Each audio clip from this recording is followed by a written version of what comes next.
it's always the challenge to get your first testifying expertise.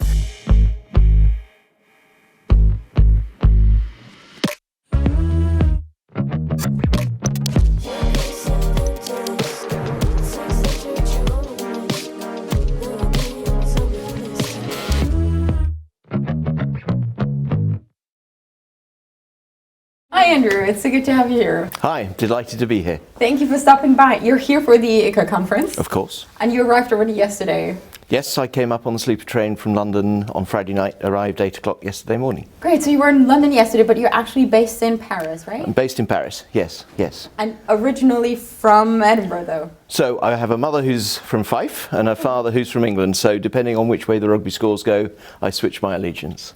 I have to ask, what is up with the Concorde on? With a little pin. That is, the reason for taking the sleeper train was to show some support for Lucy Greenwood's Green Initiative. Oh, that's fabulous. And I invited a number of clients, including Lucy, to join me on the train. So we had dinner in London and then took the train up, had some late night drinks, and as a thanks for showing willingness to the Green Initiative, Lucy gave us each one of these pins. So I will wear it throughout the conference.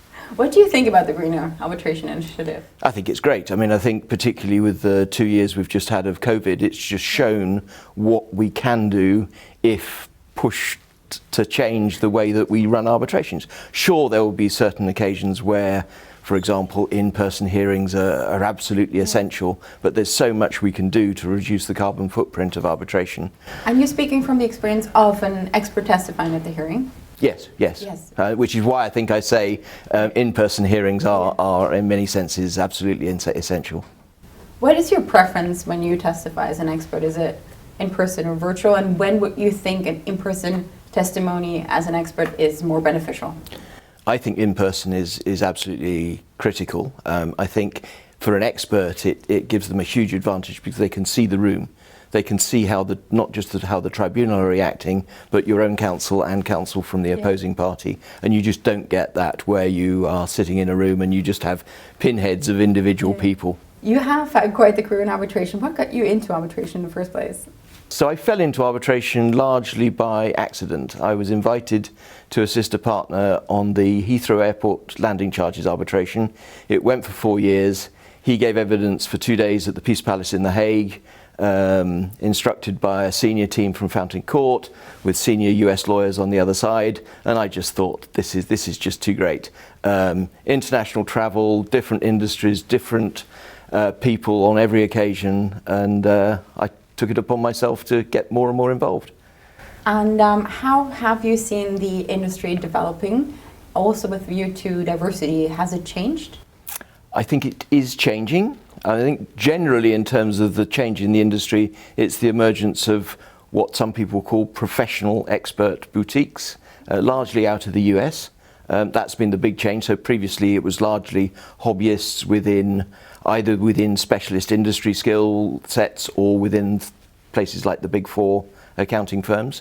I think the change in terms of diversity is you are beginning finally to see a new generation of experts come through, and within that new generation there is certainly a clear move to have more diversity both in terms of gender but also in terms of background and culture. So, and what are you doing to promote diversity? Being an expert is actually quite a selfish role because you are the expert and you need to ensure that what it is that you say is you control it.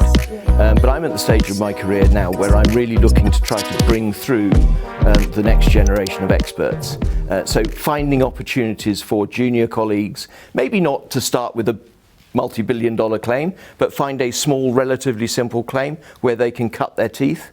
Because it's always the challenge to get your first testifying expertise. But what I find is that if you involve staff in the detail of the work, they gain the client's confidence such that when you get closer to the hearing, perhaps you sign the report jointly, but it's the other person who then gives the testimony. I've done that on a number of occasions, especially sort of within the last 5 to 10 years of my career. How do you think does the newest pledge for diversity in the expert community support that goal? I think it's an absolutely great thing. I think it follows on the arbitration pledge, it follows on the Green Initiative.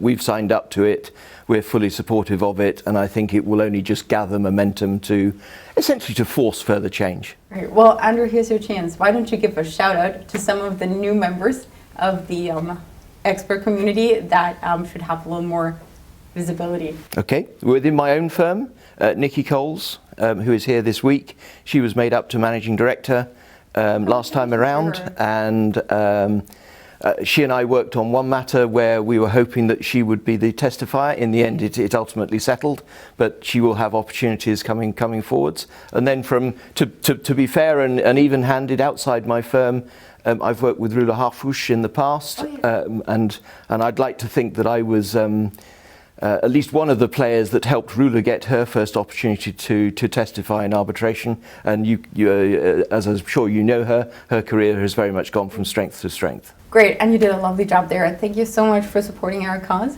Can I offer you a coffee now? It's been a pleasure, and a coffee would be very pleasant.